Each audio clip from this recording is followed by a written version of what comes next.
Board exam के बाद अब बारी आती है सीयूटी एग्जाम की। और अभी तक तो आपको रियलाइज हो गया होगा कि सीयूटी एग्जाम में बहुत ज्यादा टाइम नहीं बचा है।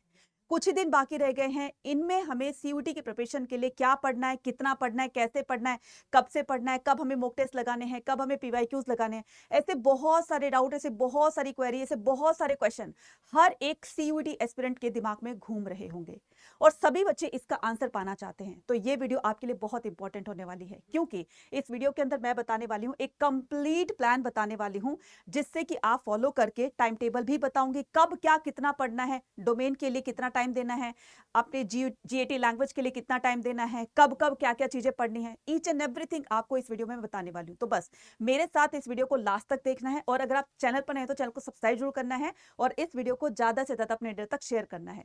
सो वेलकम टू करियर अड्डा, दिस इज अनीता शर्मा। तो स्टार्ट करते हैं बिना किसी देरी के, ठीक है। सबसे पहले मैं यहाँ पर बताना चाहती हूँ, आप लोगों को एक ओवरव्यू देना चाहती हूँ। देखो, हर एक बच्चा पढ़ाई तो करता है, लेकिन कभी कभी ऐसा होता है कि किसी किसी दिन वो बहुत ज्यादा पढ़ाई कर लेता है, तो किसी दिन बहुत ही कम करता है, या किसी दिन करता ही नहीं है। तो एक ये सही स्ट्रेटेजी नहीं है, एक सही ये टाइम टेबल नहीं है।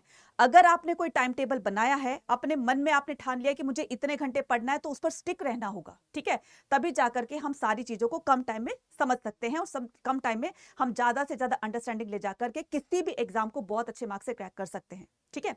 मैं यहाँ पर बात करती हूँ, ठीक है, why a study plan is important, कि इसलिए स्टडी प्लान बहुत इंपॉर्टेंट होता है, क्योंकि हमें इस स्टडी प्लान के अकॉर्डिंग जब हम आगे बढ़ते हैं, तो धीरे धीरे वो चीजें सारी की सारी हमें क्लियर होती चली जाती हैं। तो सबसे पहले 45 डेज का जो प्लान मैं आपको बताने वाली हूँ, ठीक है, इसमें क्या बताने वाली हूँ, डेली आपको क्या क्या पढ़ना है, कितना पढ़ना है, तो domain, language, GAT study, regular MCQs कब कब करने हैं, ठीक है, वीकली मॉक टेस्ट कब कब लगाने, कब कैसे करने हैं, उसके बाद में revision, and last 15 days full test practice. ये सारी चीजें इस वीडियो में आपको पता चलने वाली है। तो सबसे पहले बात करती हूं मैं किसकी, सबसे पहले बात करती हूं आपके टाइम टेबल की। तो टाइम टेबल देख लो, इसको फॉलो करना है, ठीक है। टाइम टेबल देखो यहाँ पर 7 से लेकर के और 9, ठीक है, 9 AM तक, यानी कि 7 बजे, सुबह 7 बजे से 9 बजे।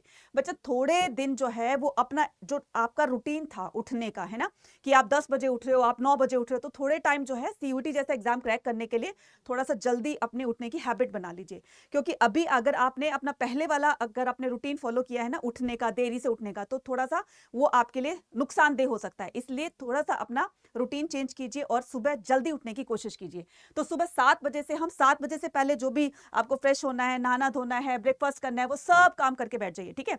7 बजे आपको क्या करना है, डोमेन सब्जेक्ट, कोई भी आपका डोमेन सब्जेक्ट है, हिस्ट्री है, पॉलिटिकल साइंस है, ज्योग्राफी, इकोनॉमिक्स है, डोमेन की बात करूं, ठीक है, आपको वो एक उठाना है। और ठीक है, उसके बाद में 7 से 9 बजे तक, ठीक है, 2 घंटे करना है। उसके बाद में आपने क्या करना है, उसके बाद में 10 से 11, यानी कि 10 से 11 बजे आपको अब लेनी है अपना, कौन सा सब्जेक्ट लेना है, अपना लैंग्वेज लेना है, ठीक है।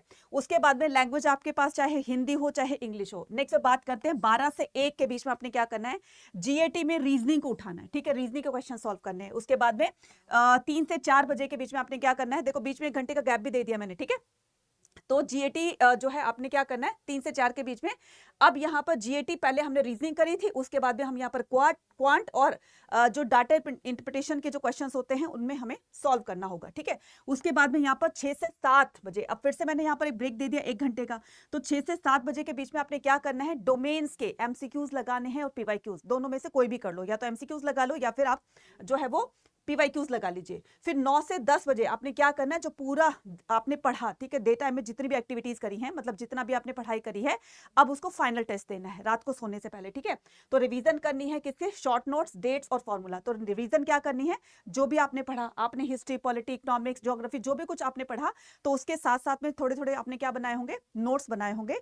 कभी बनाए होंगे, अपने बोर्ड एग्जाम के टाइम बनाए होंगे, या टीचर्स ने आपको हैंड रिटन नोट्स दिए होंगे, या फिर आप कहीं से पढ़ दिए हो, तो उसका कुछ ना कुछ तो आपके पास होगा ना शॉर्ट में, उसको रिवाइज करना है। खास करके यहाँ पर मैं हिस्ट्री की बात करती हूँ, यहाँ पर पॉलिटी की बात करूँ, तो उसमें डेट्स, काफी सारी क्वेश्चंस आते हैं डेट्स के, उन डेट्स को रिवाइज करना है। अगर इकोनॉमिक्स की बात करें या किसी और अदर सब्जेक्ट की जहाँ पर फॉर्मूलाज होते हैं, उन पर फोकस करना है, ठीक है। ये सारी की सारी चीजें करनी है। अब यहाँ पर हम बात करते हैं 15 डेज के मैंने 3 स्लॉट्स बनाए हैं, 45 डेज को मैंने 3 स्लॉट्स में डिवाइड कर दिया है।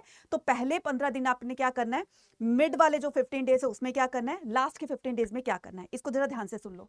तो यहाँ पर फर्स्ट में क्या बात करते हैं, फर्स्ट में बात करते हैं complete NCERT syllabus and make the short note, ठीक है। अब आपने क्या करना है, एनसीईआरटी कंप्लीट करनी है, साथ साथ में अपने नोट्स बनाते रहेंगे। अब आप में से बहुत सारे बच्चों के दिमाग में क्वेश्चन आ रहा होगा कि मैडम अभी थोड़ी ना टाइम है एनसीईआरटी की एक एक चैप्टर को हम लाइन बाय लाइन पढ़े। अभी आपको क्या करना है, जो भी आपको इंपॉर्टेंट लग रहा है, ठीक है, सीयूटी जैसे एग्जाम के अंदर कहीं से कुछ भी पूछ लिया जा सकता है, कुछ भी पूछ लिया जा सकता है, ठीक है, इसलिए आपको लाइन बाय लाइन तो देखो बच्चा पढ़नी पड़ेगी, है ना, चाहे डबल मेहनत करनी पड़े इसके लिए, लेकिन करनी पड़ेगी। अब जैसे मैं हिस्ट्री की बात करती हूँ, मैंने क्या कहा, सुबह 7 बजे से 9 बजे तक हिस्ट्री में कितने चैप्टर्स हैं आपके, 12 चैप्टर हैं, तो 2 घंटे में कोशिश करो कि एक चैप्टर फ्री कर लो, एक चैप्टर बिल्कुल फ्री कर लो, है ना, तो आपके कितने दिन लग जाएंगे, 12 दिन लग जाएंगे, ठीक है ना। तो उस टाइम में आपने ये करना है। उसके बाद में study 2 hours domain subject daily, तो आपको डेली जो है 2 घंटे अपने डेली डोमेन्स को देना है।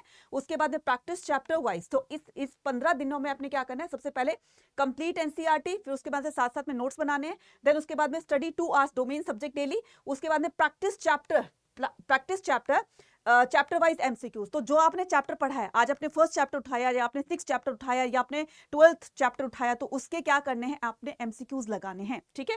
So MCQs and identify the weak chapters. तो आपने ये क्या करना है कि आपके जो भी चैप्टर वीक लग रहे हैं आपको, ठीक है, तो जब आप एमसीक्यूज की प्रैक्टिस करते हो तो आपको उसमें से अपनी वीकनेस पता चल जाती है कि कहां पर मुझे और इंप्रूवमेंट करने की जरूरत है। तो सबसे पहले आप उन चैप्टर्स को उठाइए जिसमें आप बहुत ज्यादा वीक हैं, जो आपको बहुत डिफिकल्ट लगते हैं, सबसे पहले आप वो उठाइए। धीरे धीरे जब आप डिफिकल्टी लेवल से क्रॉस हो जाओगे तो वो सारी चीजें आपको आसान लगने लगेगी, ठीक है। उसके बाद में हम यहाँ पर बात करते हैं रिवीजन प्लस प्रैक्टिस। तो 16 से लेकर के और 30 डेज के बीच में आपने क्या करना है, रिवीजन और प्रैक्टिस करनी है। So revise short note and the practice daily करनी है एमसीक्यूज की, ठीक है। उसके बाद में solve previous year question paper, ठीक है, तो आपको क्या करना है, पीवाईक्यू सॉल्व करने हैं। पीवाईक्यू एक गोल्डन की होती है बच्चा, है ना, आपकी किस्मत के दरवाजे को खोलने के लिए, खास करके सीयूटी जैसे एग्जाम को क्रैक करने की जो किस्मत, मतलब एक तरीके से उसकी सक्सेस जो है, उस सक्सेस का एक लॉक लगा हुआ है सक्सेस पर ना, उसको अनलॉक करने के लिए ये पीवाईक्यूज आपको बहुत ज्यादा हेल्प करेंगे, ठीक है।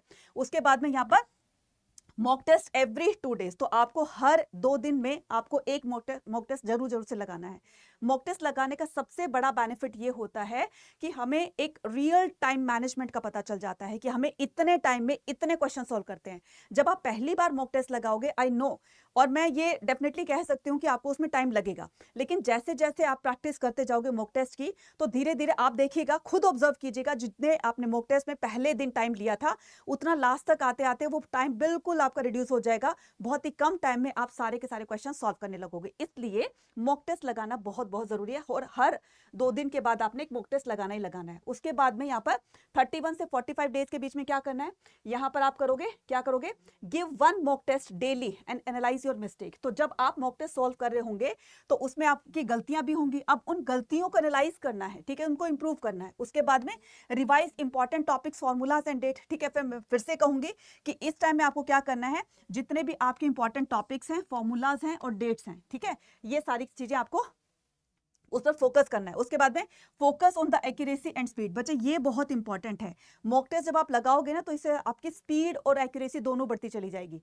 स्पीड से क्या होगा, चीजों को आप जल्दी क्वेश्चन को जल्दी सॉल्व कर रहे हो, और एक्यूरेसी कब आएगी, जब आप हर एक कॉन्सेप्ट को अच्छे से समझ रहे हो, डेप्थ में समझ रहे हो। मैं फिर कह रही हूँ, सीयूईटी में जो भी आपके चैप्टर्स हैं जो क्लास 12 एनसीईआरटी में हैं, उनकी हर एक लाइन से, ठीक है, अच्छे से पढ़ाई करनी है। कहीं से कोई भी क्वेश्चन आ जाएगा, कुछ भी क्वेश्चन बनाकर दे दिया जाएगा, ठीक है, इसलिए आपको कोई चीज तो बिल्कुल भी स्किप नहीं करनी है, ठीक है। और ये जो सिलेबस है वो आपको एनटी के साइट पर मिल जाएगा। किसी भी सब्जेक्ट का अगर आप सिलेबस देखना चाहते हो सीयूईटी के लिए, तो आपको सारा का सारा एनटी के साइट पर मिल जाएगा, ठीक है। तो ये कुछ ऐसी चीजें थी जिन पर आपको, ठीक है, पूरा का पूरा 45 डेज के अंदर इन्हीं चीजों को फॉलो करना है। आई एम डैम श्योर जब आप इनको फॉलो करोगे तो धीरे धीरे आपका कॉन्फिडेंस लेवल भी बिल्ड होगा, और ये सारी चीजें क्लियर होती जाएगी, स्पीड, एक्यूरेसी, कॉन्फिडेंस, है ना, और जो आपकी प्रिपरेशन होगी नेक्स्ट लेवल तक आपकी पहुंच सकती है। तो अगर आप वाकई में नेक्स्ट लेवल तक अपनी प्रिपरेशन को पहुंचाना चाहते हैं, ठीक है, उसके लिए भी मेरे पास एक रास्ता है। तो स्टडी टेक्निक्स क्या होनी चाहिए, अगर मैं इसका कंक्लूजन निकालूं, स्टडी टेक्निक्स है कि माय इफेक्टिव स्टडी मेथड, इसमें मतलब आपने क्या क्या, ठीक है, यूज करना है।